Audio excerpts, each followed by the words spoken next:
함께 나눌 말씀은 시편 146편 말씀입니다.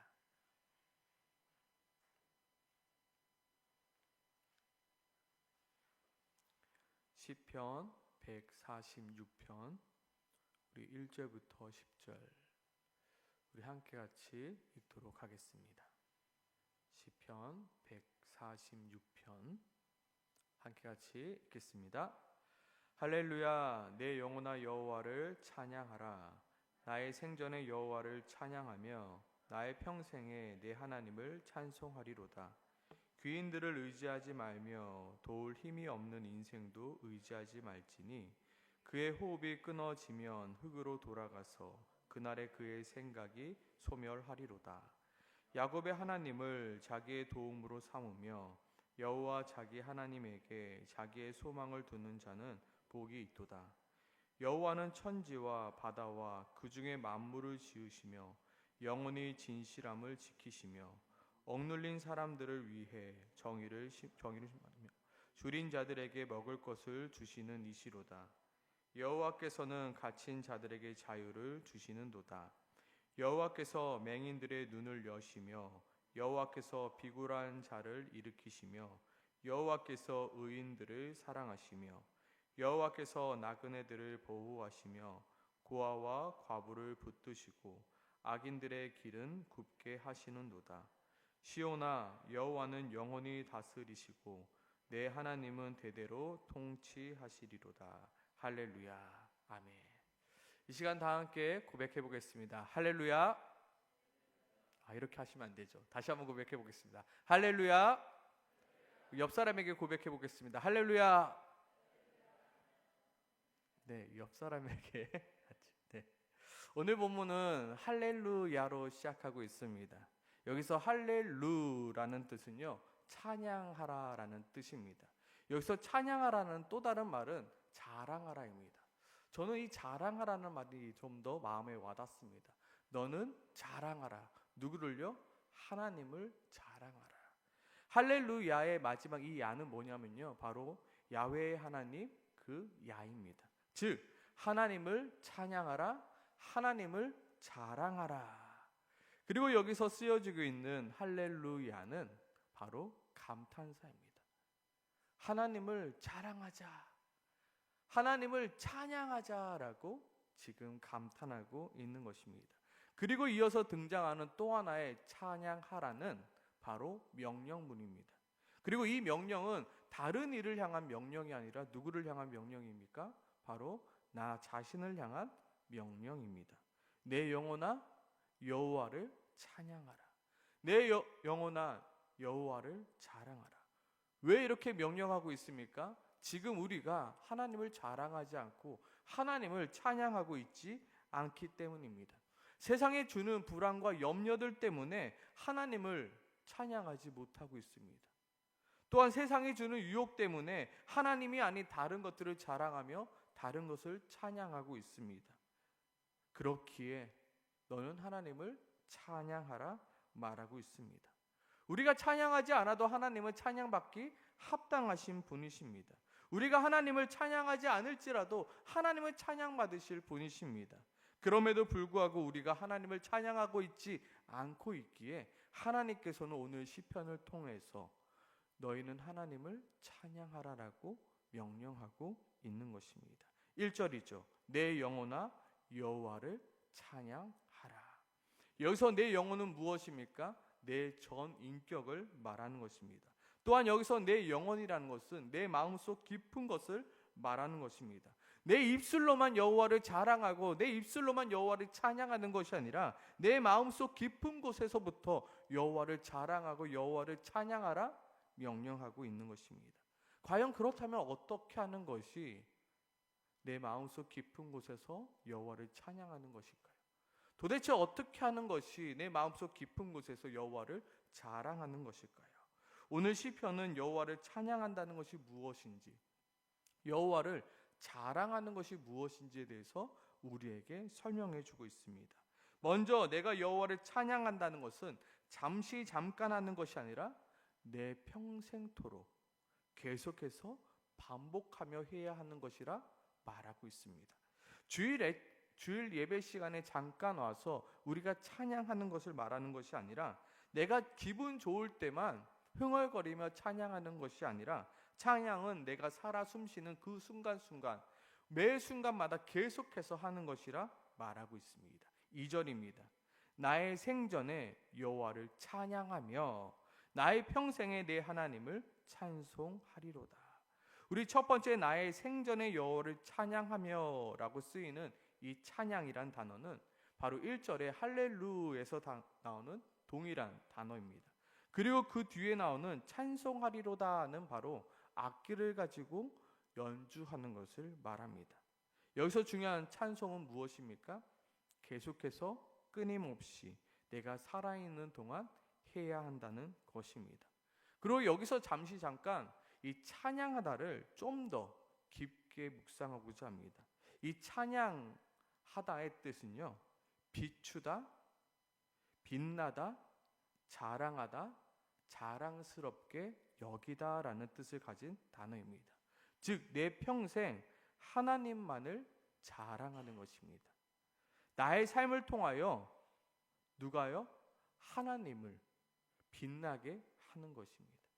찬양하는 건요, 그냥 내 입술로 노래 부르는 것이 아니라요, 내 삶을 통해서 누가 빛난다고요? 제가 빛나는 것이 아니라, 내가 빛나는 것이 아니라 하나님이 빛나 보이게 하는 것이 바로 찬양입니다. 세상 사람들은 내가 누구인지 다 압니다. 내가 그리스도인으로 살아가는지 다 압니다. 나의 착한 행실을 통하여 여호와를 자랑하고 높이는 것이 바로 찬양이라는 것입니다. 더 나아가 내 평생 하나님만을 자랑스럽게 여기는 것입니다. 어딜 가든 하나님을 자랑하는 것입니다. 내가 믿는 하나님은, 나를 도와주시는 하나님은, 나와 함께 하시는 하나님은 이런 분이야라고 만나는 이들에게 자랑하는 게 바로 찬양이라는 것입니다. 우리가 일평생 내 삶을 통해서 계속해서 자랑해야 하는 것은 내가 무엇을 가졌느냐, 내가 무엇을 누렸느냐, 내가 무엇을 하였느냐가 아니라 바로 하나님 한 분이라는 사실입니다. 지금 나의 자랑거리는 무엇입니까? 지금 나의 페이스북에 나는 무엇을 자랑하고 있습니까? 지금 나의 인스타그램에 나는 무엇을 자랑하고 있습니까? 우리는 온통 내가 오늘 무엇을 먹었는지, 내가 오늘 무엇을 입었는지, 오늘 내가 무엇을 하였는지를 자랑합니다. 하지만 우리가 여기서도 자랑해야 될 것은 무엇이라고요? 바로 하나님 한 분이라는 사실입니다. 하나님께서 나에게 주신, 하나님께서 나에게 베풀어 주신, 하나님께서 나에게 은혜 주신 것이 너무나도 많음에도 불구하고 나의 삶 속에서 하나님은 사라져 버렸습니다. 우리가 받은 것들 중에서 하나님이 주시지 않은 것들이 있습니까? 아무것도 없습니다. 하나님께서 모두 다 나에게 주신 것인데요, 어느 순간 하나님은 사라지고 다른 것만을 자랑하고 있습니다. 하나님은 우리에게 말씀하십니다. 너희는 하나님만 찬양하라, 하나님만 자랑하라.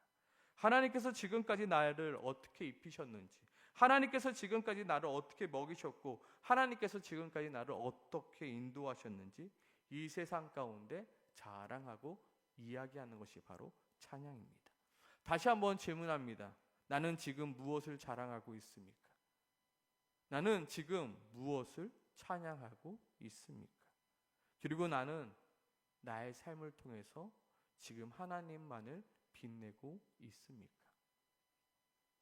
아니면 하나님을 오히려 욕보이는 삶을 살아가고 있습니까? 오늘 하나님께서는 우리에게 명령하십니다.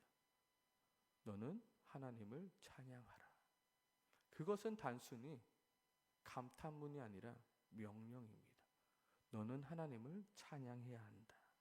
지금 나에게 허락해 주신 것들이 너무나도 많습니다. 하나님께서 나에게 허락해 주신 것을 가지고 하나님을 빛나게 하는 것이 바로 찬양입니다. 그리고 우리는 그 찬양을 나의 일평생 해야 하는 것입니다. 저는 한번 생각해 봤습니다. 왜 우리는 찬양해야 할까? 그리고 우리는 왜 내가 살아있는 동안 하나님을 찬양해야 할까? 거꾸로 말하면요, 우리가 왜 이렇게 찬양해야 되냐면요, 하나님께서는 나의 일평생 동안 나에게 은혜를 허락해 주시는 분이시기 때문입니다.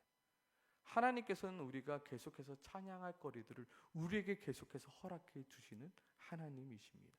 그렇기 때문에 너는 일평생 하나님을 찬양하라. 내가 너가 찬양을 그치지 않도록 너에게 그 은혜를 부어줄 테이니 너는 찬양하라 말하고 있습니다. 우리가 하나님을 찬양하지 않을 이유가 있습니까? 우리는 하나님을 찬양할 수밖에 없는 존재입니다. 왜요? 하나님께 많은 것을 이미 받았고 앞으로도 계속 받을 존재들이기 때문입니다. 아멘이십니까? 아멘.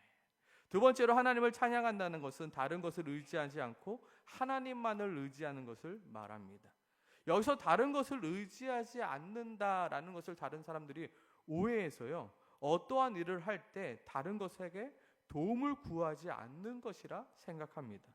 어떤 사람은 나는 하나님을 의지하니 아파도 병원 가지 않을 거야. 나는 기도하면 다 나아. 병원에서 가는 것은 하나님을 의지하지 않는 거야 라고 말하는 사람들이 있습니다. 아프면 병원을 가야 될까요? 아니면 기도만 하면 나을까요? 아프면 병원을 가야 합니다. 그리고 의사 선생님이 처방한 대로 약도 먹어야 됩니다. 그렇다고 내 병이 낫는 이유가 여기서 중요한데요, 내가 약을 먹었기 때문이 아니요, 내가 의사 선생님을 만났기 때문이 아니라 오직 하나님의 은혜라는 사실을 우리는 고백하는 것이 우리가 하나님을 의지하는 것이며 하나님을 찬양하는 것입니다. 무슨 말이냐면요, 우리가 아무리 좋은 약을 먹어도 하나님이 내 병을 낫게 하지 않는다면 우리는 나을 수 없습니다. 아무리 내가 좋은 의사를 만나고 좋은 의사가 수술을 아무리 잘했어도요, 하나님이 내 병을 고치시지 않겠다 하시면 고쳐질 수가 없는 것입니다. 우리의 병을 치료해 주시는 분은 오직 하나님 한 분뿐이라는 겁니다. 우리를 죽이시기도 하시고요, 우리를 살리시기도 하시는 분이 오직 하나님 한 분이심을 우리는 고백하는 것입니다. 물론 하나님께서는 의사 선생님을 통하여 우리를 치료하십니다. 의사 선생님이 처방한 그 약을 통해서 우리를 낫게 하시지만 하나님이 우리를 낫게 하지도 않으심에도 불구하고 우리가 낫지는 않는다는 것입니다. 그렇기 때문에 의사 선생님한테 의사 선생님 잘 부탁드립니다 라고 이야기는 하지만 우리가 먼저 마음속으로 하나님께 기도해야 합니다. 내 병을 치료해 주시는 분은 주님이십니다. 주님, 이 의사를 통하여 내 병을 낫게 하여 주시옵소서. 돌팔이 의사를 만나서 불안합니다. 제가 그랬거든요. 말레이시아에 있을 때 도통 이게 의사를 믿을 수가 없더라고요. 그때 엄청 기도했죠. 하나님, 이 의사를 통하여 하나님 고쳐주세요. 하나님이 고치시면요, 아무리 돌팔이 의사라도 내 병이 나을 줄 믿습니다.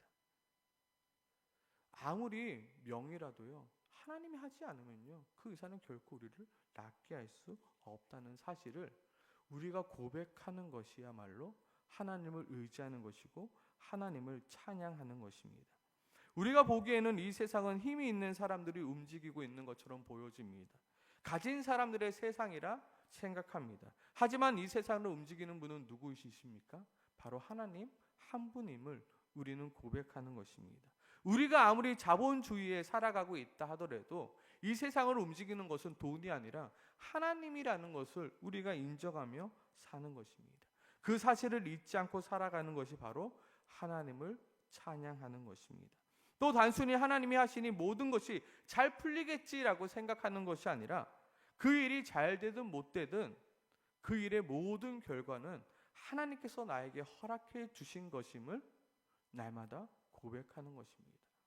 내가 낮아질 때가 있습니다. 내가 망할 때도 있습니다. 그럼에도 불구하고 그것이 하나님께서 나에게 허락해 주신 길이라 믿고 그것에서 하나님을 찬양하는 것입니다.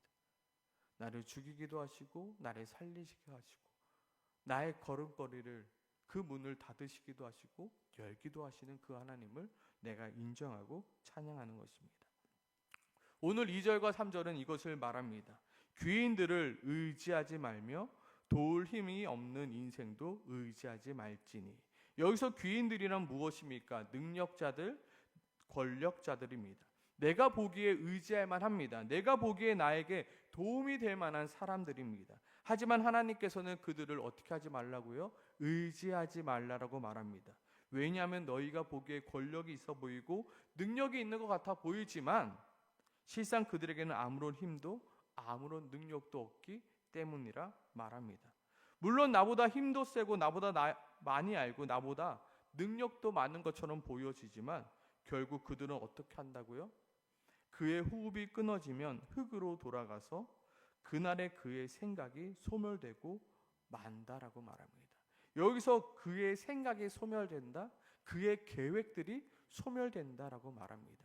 그들이 힘이 있어 보이지만 그들이 죽으면 그 모든 것이 끝나고 만다라고 말합니다. 그들은 우리와 똑같은 존재이다. 그러니 그들을 의지하지 말라라고 말합니다. 제가 처음 호주에 와가지고 아이들과 바다에 갔습니다. 바다가 너무나도 깨끗하고 너무나도 좋아서 아이들의 손을 붙잡고 바다에 뛰어들었습니다. 뭣도 모르고 바다에 뛰어들었죠. 애들도요, 어려서 그런지 저를 철석같이 믿고 저의 손을 꼭 잡고 바다에 같이 뛰어들었습니다. 무서워하지만 아빠가 너 지켜줄게 라고 뛰어들었습니다. 어떻게 됐을까요? 파도에 휩쓸려서 아이들 손을 놓고 말았습니다. 저도 물을 먹고요, 아이들도 모두 물을 먹고 말았습니다. 그 후부터 아이들은 저와 절대로 바다에 들어가지 않습니다. 아이들은 알죠. 호주 바다의 파도에서 아빠가 나를 지켜줄 수 없구나. 참 안타깝습니다. 그때 제가 아이들을 좀 잘 붙들었으면 바다에 들어갈 텐데 지금도 아직까지도 바다에 들어가지 않습니다. 마찬가지입니다. 인생의 파도 속에서 우리는 모두 똑같은 연약한 존재들입니다. 나보다 세 보입니다. 나보다 가진 것이 많아 보입니다. 나보다 능력도 있어 보입니다. 그러나 인생의 파도 속에서 그 누구도 버틸 수 없는 연약한 인간이라는 것을 우리는 알아야 됩니다. 그렇기에 우리가 의지할 분은 누구라고요? 하나님 한 분밖에 없다고 우리는 날마다 고백하고 있습니다.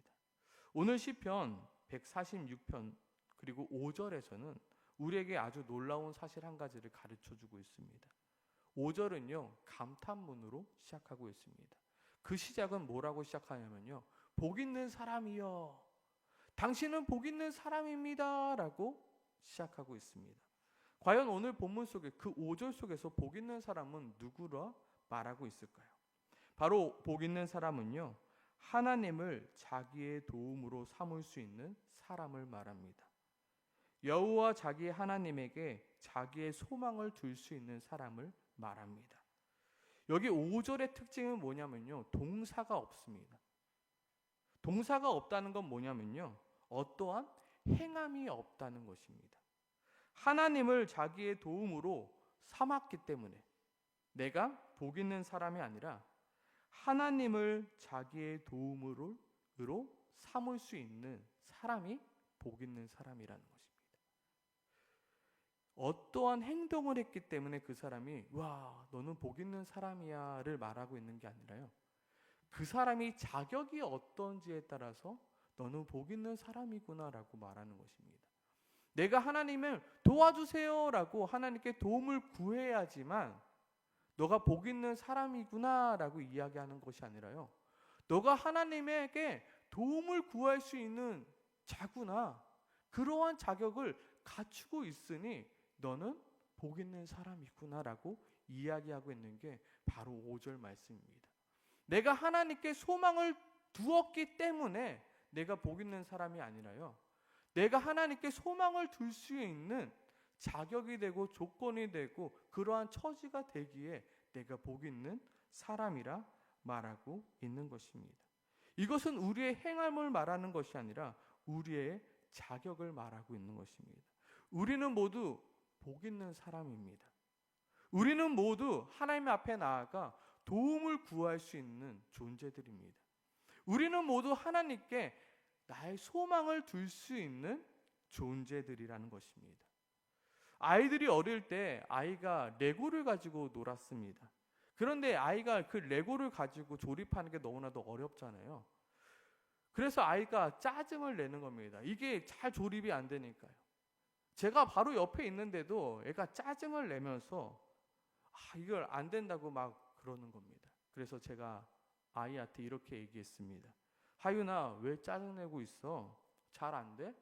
잘 안 될 땐 짜증내지 말고 아빠 도와주세요 라고 하면 아빠가 도와줄 수 있어. 아빠 도와줘 라고 이야기해 라고 가르쳐 줬습니다. 저는 가르쳐 줬으니까 저희 아이가 아빠 도와줘 라고 말할 줄 알았습니다. 그러나 말하지 않습니다. 자기가 기어코 하려고 하다 안 되니까 어떻게 합니까? 그 레고를 던져버립니다. 그 모습을 보고 이게 내 모습이구나. 하나님은 끊임없이 우리에게 말합니다. 너는 복 있는 사람이야. 너는 하나님께 도움을 구할 수 있어. 너가 하나님께 소망을 둘 수 있어. 자, 우리 한번 해볼까? 하나님께 도와달라고 이야기해봐. 하나님이 도와줄 거야. 너의 소망을 헛된 곳에 두지 말고 하나님께 둬봐. 내가 도와줄게 라고 얘기하고 있는데 고집쟁이 어린아이처럼 하나님께 기도하지 않고요. 내 성질머리대로 하려고 합니다. 이 모습이 나의 모습임을 깨닫게 된 것입니다. 오늘 시편은 우리에게 말합니다. 하나님이 도대체 어떠한 분이신지.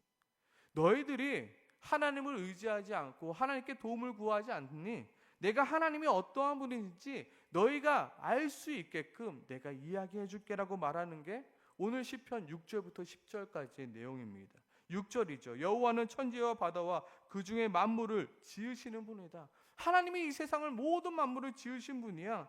그리고 영원히 진실함을 지키시는 분이십니다.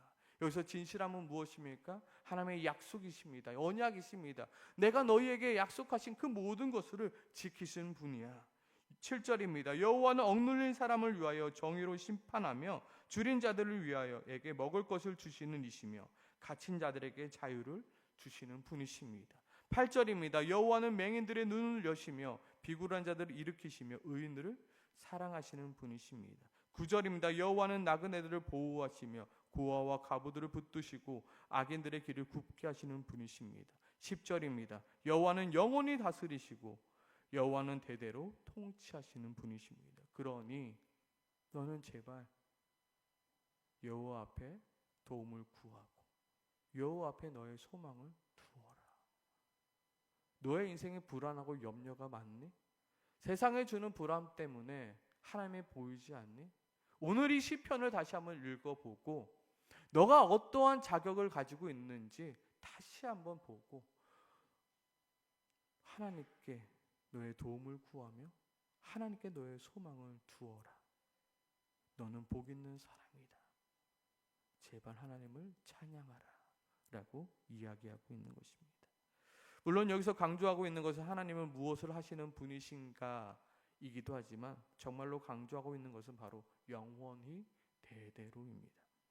우리가 정말로 하나님을 찬양할 수밖에 없는 이유는, 우리가 정말로 하나님을 자랑할 수밖에 없는 이유는 하나님은 우리를 끝까지 인도하시고 끝까지 우리를 도와주시며 끝까지 우리와 함께 하시는 분이시기 때문입니다. 여 끝까지는 지난 시간 우리 배웠죠. 내가 바다 끝에 거할지라도, 내가 수월에 거할지라도 하나님께서는 거기서도 함께하고 계시는 하나님이시다. 내가 하나님 앞에 범죄할지라도 하나님은 끝까지 나를 사랑해 주시고 영원토록 나와 함께해 주시는 분이시다. 하나님께서는 나를 보호하시며 나를 둘러싸시며 나를 안위하시는 하나님이심을 오늘 시편은 우리에게 이야기하고 있는 것입니다. 그러니 너는 도울 힘도 없는 것들을 의지하지 말고, 그러니 너는 얼마 안가 사라져 버리는 것들을 의지하지 말고 영원한 하나님을 의지하라. 마지막으로 우리가 정말로 잊지 말아야 될 건 무엇입니까? 내가 복 있는 사람이라는 것을 절대로 잊지 마시길 소망합니다. 정말로 나는 복 있는 사람입니다. 하나님께 도움을 구할 수 있는 존재임을 잊지 않길 소망합니다. 하나님께서는 항상 언제나 내 옆에서 내가 너를 도와줄게. 내가 너를 도와줄게. 힘든 일 있니? 나에게 얘기해. 내가 바로 능력의 하나님이야 라고 이야기하시는 분이십니다.